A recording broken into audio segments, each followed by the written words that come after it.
Praise the Lord. இன்றைக்கான வசனம், முற்காலத்தில் நீங்கள் அந்தகாரமாய் இருந்தீர்கள். இப்பொழுதோ கர்த்தருக்குள் வெளிச்சமாய் இருக்கிறீர்கள். வெளிச்சத்தின் பிள்ளைகளாய் நடந்து கொள்ளுங்கள். அந்தகாரமாய் இருந்தீர்கள். நம்முடைய முந்தைய வாழ்க்கை அந்தகாரமா இருந்துச்சு அப்படின்னு சொல்லி இங்க பவுல் சொல்றாரு.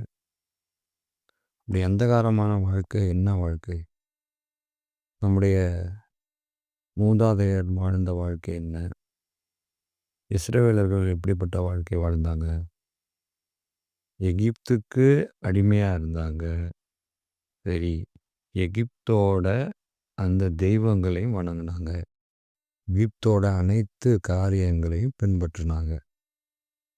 அஸ்தரோத்து, தம்பூசு, நிம்ரோத்து அப்படின்னு சொல்லிட்டு அநேக தெய்வங்கள், பாகால் தெய்வங்கள் அப்படின்னு சொல்லி நிறையா அவங்க ஃபாலோ பண்ணாங்க.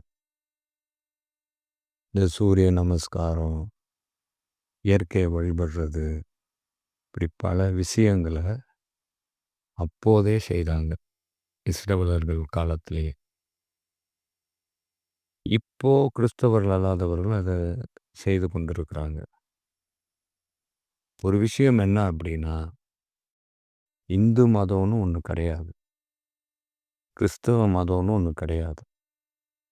கிறிஸ்தவ மார்க்கம்தான். இந்து மதம்ன்றது இல்லை.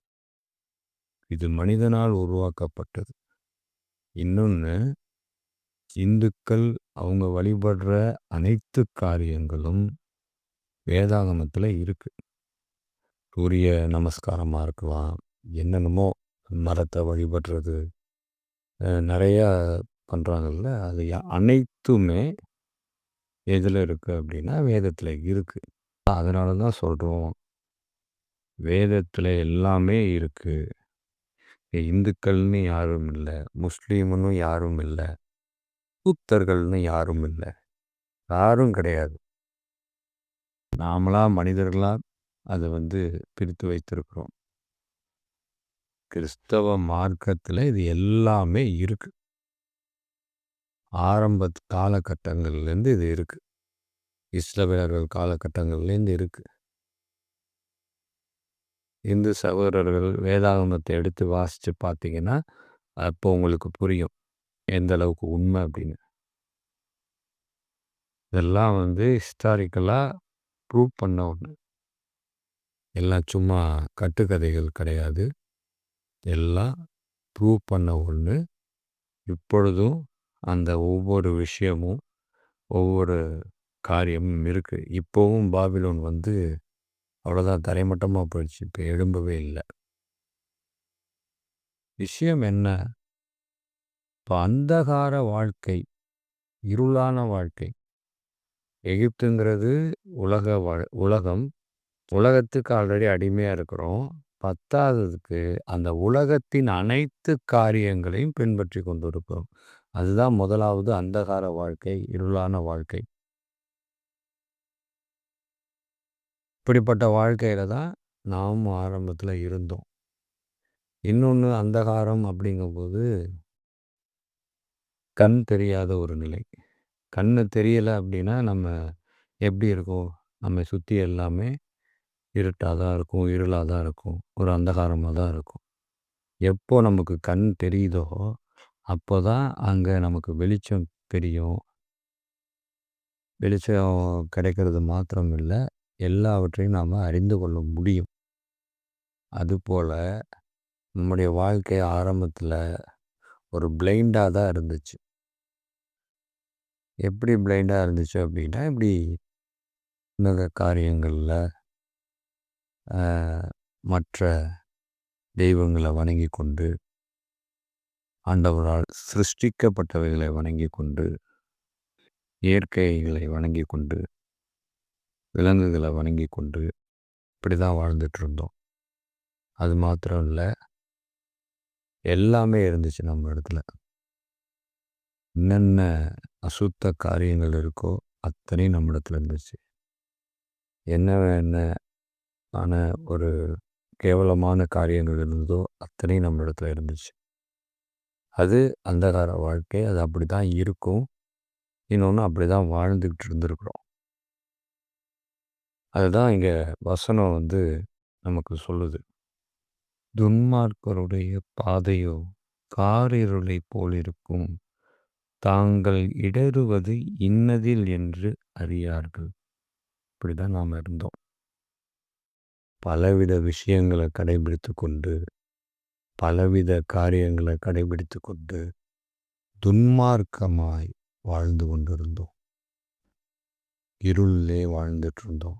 ஆனா நம்ம நினைச்சிட்டு இருந்தோம் வெளிச்சத்துல இருக்கோம் அப்படின்னு.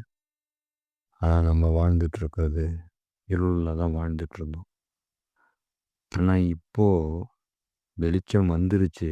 ஆனா இப்பவுமே அநேகர் அதே இருளிலேயே வாழ்ந்துட்டு இருக்காங்க. அதுதான் மிகப்பெரிய கொடுமை, வேதனை. நீங்கள் எல்லாரும் வெளிச்சத்தின் பிள்ளைகளும், பகலின் பிள்ளைகளுமாயிருக்கிறீர்கள். நாம் இரவுக்கும் இருளுக்கும் உள்ளானவர்கள் அல்லவே. நாம வெளிச்சத்தின் பிள்ளைகளா இருக்கோம் அப்படின்னு ஆண்டவர் சொல்றாரு. ஆனா நம்ம இன்னமும் என்னதான் பண்ணிட்டு இருக்கோம்? அந்த அந்தகார இருளிலே இருந்துட்டு இருக்கோம். இன்னும் நம்ம கண்கள் திறக்கப்படல. கண்கள் திறக்கப்பட்டிருந்தா ஒரு மாற்றம் வந்திருக்கும்ல. ஒரு பிரித்தெடுக்கப்பட்ட ஒரு அனுபவம் வந்திருக்கும். ஒரு மீட்பு நமக்குள்ள வந்திருக்கும். இன்னமும் நம்ம மூதாதையர் கடைபிடித்ததையே கடைபிடித்துக் கொண்டு ஓடிக்கொண்டிருக்க மாட்டோம். இன்னமும் விக்கிரகங்களை வழிபட்டு கொண்டு, சிருஷ்டிக்கப்பட்டவைகளை வழிபட்டு கொண்டு, இன்னும் மனித வணக்கங்களுக்கு இடம் கொடுத்து, நம்ம பாவ கிரியைகளுக்கு இடம் கொடுத்து, அந்தகார கிரியைகளுக்கு இடம் கொடுத்து, துன்மார்க்கத்துக்கு இடம் கொடுத்து, நாம் ஓடிட்டு இருக்க மாட்டோம். ஏன் நாம் இன்னமும் அதிலேயே ஓடிட்டு இருக்கோம் அப்படின்னா, நம்மை அறியாமலே ஓடிக்கொண்டிருக்கிறோம். இன்னும் நம்ம வெளிச்சத்தில் வந்துட்டோன்றதை அறியாமலே ஓடிட்டுருக்கோம். வெளிச்சம் நம்ம முன்னாடி இருக்குன்றதே மறந்து ஓடிக்கொண்டிருக்கிறோம். இருளிலே வாழ்ந்து வாழ்ந்து நமக்கு வெளிச்சம் பிடிக்காமையே போயிடுச்சு. ஏன்னா இருள் நல்ல சுகபோகமாக இருக்குது, நல்ல சல்லாபமாக இருக்குது, நல்ல நம்மளை மகிழ்விக்கிறதா இருக்குது. அதனால் அதை விட்டு நம்மளால் வெளியில் வர முடியல. வரவும் நாம் முயற்சி செய்யலை. ஆனால் ஆண்டவர் என்ன சொல்கிறாரு? நீங்களோ உங்களை அந்தகாரத்தினின்று தம்முடைய ஆச்சரியமான ஒளியினிடத்திற்கு வரவழைத்தவருடைய புண்ணியங்களை அறிவிக்கும்படி தெரிந்து கொள்ளப்பட்ட சந்ததின்றார். யாரை பார்த்து சொல்கிறாரு? கிறிஸ்தவர்களாகிய நம்ம பார்த்து தான் சொல்கிறாரு. ஆண்டவர் பிள்ளைகளுடைய நம்மளை பார்த்து தான் சொல்கிறாரு. ஒளியின் பிள்ளைகளாகிய நம்மளை பார்த்து தான் சொல்கிறாரு. பகலின் பிள்ளைகளாகிய நம்மளை பார்த்து தான் சொல்கிறாரு. என்ன சொல்கிறாரு? நீங்கள் தான் அவருடைய புண்ணியங்களை அறிவிக்கணும். அவருடைய சந்ததி நீங்கள் தான் அப்படிங்கிறாரு. ராஜரிகமான ஆசாரிய கூட்டமாக இருக்கிறீங்க. பரிசுத்த ஜாதியுமாக இருக்கிறீங்க. அவருக்கு சொந்த ஜனமாயும் இருக்கிறீங்கிறார். இன்னைக்கு அவருடைய பிள்ளைகளை பார்த்து தான் சொல்கிறாரு. ஒளியின் பிள்ளைகளை பார்த்து, பகலின் பிள்ளைகளை பார்த்து. நான் இதில் என்ன வேதனை அப்படின்னா, இன்னும் ஒளியின் பிள்ளைகளே, பகலின் பிள்ளைகளே இன்னும் அந்தகாரத்தில் இருந்துகிட்ருக்காங்க. இன்னும் அவங்க இந்த இருளை விட்டு வெளியில் வரலை. இன்னும் வெளிச்சத்தை அவங்க கண்ணால் பார்க்கல. இன்னும் அவங்க பிளைண்டாகவே அலைந்து கொண்டு இருக்கிறாங்க. அதுதான் இங்கே வசனம் நமக்கு சொல்லுது. முற்காலத்தில் இருக்கிற நீங்கள் அந்தகார கிரியைகளை விட்டு ஒளியின் இடத்திற்கு வாங்க, வெளிச்சத்தின் இடத்திற்கு வாங்க, வெளிச்சத்திலே நடவுங்கள் அப்படின்னு. அதனால் நாமும் இனிமேலாவது நம்முடைய பழைய வாழ்க்கையின் பழைய காரியங்களை, பழைய பாவங்களை, பழைய துன்மார்க்கத்தை, பழைய அசூசிகளை, பழைய வழிபாடுகளை, பழைய சடங்காச்சாரங்களை, சாஸ்திரங்களை, விக்கிரகங்களை எல்லாவற்றையும் விட்டு வெளிச்சத்தின் இடத்திற்கு வருவோம். அது மாத்திரமில்லை, அவருடைய புண்ணியங்களை அறிவிக்க தயாராவோம். காதுள்ளவர்கள் கேட்க கடவர்கள். ஆமென்.